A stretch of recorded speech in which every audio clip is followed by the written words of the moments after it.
it is a system of permanent agriculture, and you're trying to create a system where the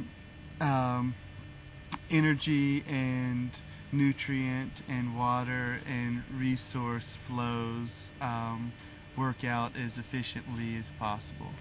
And so you try and create an agricultural landscape that you know, sometimes people use nature as an example, where you know, say designing an agricultural system using systems from nature as examples of things, and how you know, ecosystems are self-contained units on one level, but they still interact. You know, ecosystems interact with each other, and you know, the whole Earth is you know, kind of an ecosystem on one level, you know, because the interacting forces that all kind of go together. So anyway, you're trying to create a system where all parts interact in a way to kind of benefit the whole system. And I think that that's something that we're kind of working towards, but it's a heavily design intensive system. And you know, the goal is to have small farms be the sort of norm in food production, and to not just be some anomaly. You know, most people who are into this think that this is the way food should be grown, and when I go to the grocery store, I should be able to buy food that is grown in a decent manner from someone down the road who is making a living at it. I think that if you raise animals in a really conscientious way, then it is a really important part of creating a sustainable agricultural system in this country and in the world.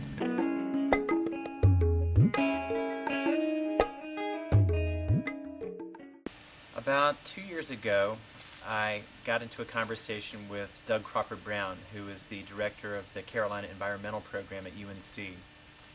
And Doug was looking for a site for some of his sustainability studies at UNC.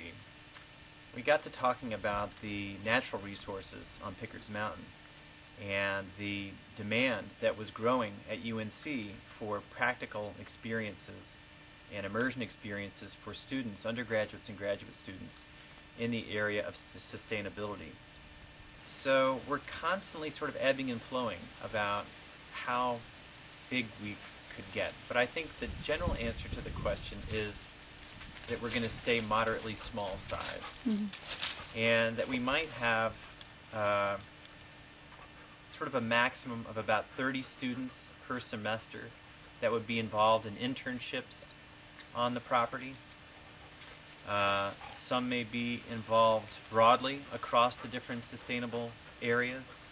Others may be focused very specifically on biodiesel, the biodiesel generation, for example, or specifically on permaculture gardening, or specifically on renewable energy generation. So I think the likelihood is that we may grow to a capacity of about 30 students a semester. We may also have as many as 10 resident students or graduate students or community members here, operating full-time, living here, generating their own food, generating their own energy, drinking water from the land. So that would be my expectation today. But again, it's constantly evolving, and it's also kind of a negotiation between the people that live here and the university in terms of our needs. My original vision for what I thought was going to go on here is that it was going to be an educational facility where there would be all types of workshops and interns and you know, possibly a community garden where people could come and there could be classes involved with that, or you know, a place where people could have educational retreats or whatever. And I hope that it is still moving in that direction. I think it is. There's a place of education in the sense of living here for a few months, learning and taking it back to your respective community to share the valuable skills and knowledge that you can learn here or enhance that is already instilled in the person. There's so much going on here, and this place has so much to offer in so many different forms that I'd like to see a workforce that is in it for other things and create an exchange that isn't strictly financial, that people are doing things for the benefits that come from the land. But it would be great to have a couple interns that actually lived on the land, and probably in some sort of live-work situation. I mean, we would love to provide a place for interns to stay in return for a certain amount of fuel being made throughout the week. Just living in the way that we do is a teaching opportunity. Building the natural buildings, the biodiesel, is an incredible thing for people in the outer world to come in and see how it works, how community works. I run a little Montessori preschool, and I've been doing that for 6 years. I've been teaching Montessori for about 10 years. I'm a peace educator, and I try to be an example of walking gently on the earth and communicating with respect and a certain tone, and I find the kids really respond to that. Like everyone here realizes the importance of bringing children out in the natural world and giving them that opportunity to just be in awe of what is here. Well, I think conversations right now are that maybe perhaps moving my school here would be a segue into, and having that money come in might help assist financially in moving toward creating another school. So I think that's a possibility. It's not necessarily what's going to unfold, but it's been talked about. And with the thought of having a school out here and bringing the people from the community, I feel that the Hispanics are very important. And there's I've met a lot of conscious people out there, but they don't have the access. There's not a lot of translation in these areas for them to learn more and further this knowledge and passion that they have.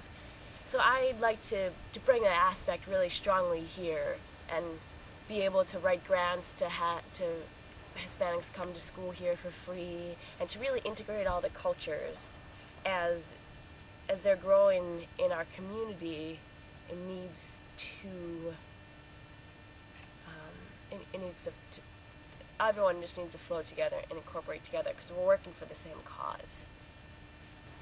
It feels like I'm where I'm supposed to be, and it feels like a natural next step for me.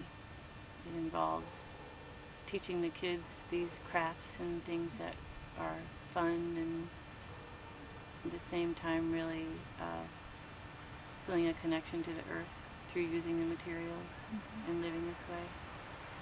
I wish for this place to become, as we've said, an educational site for people to come in and see how you can live alternatively. I think this school is going to be yet another one of the outlets to get the public in to see that. It's been an amazing place to meet some of the people that I've gotten to know here, and who have instilled in me,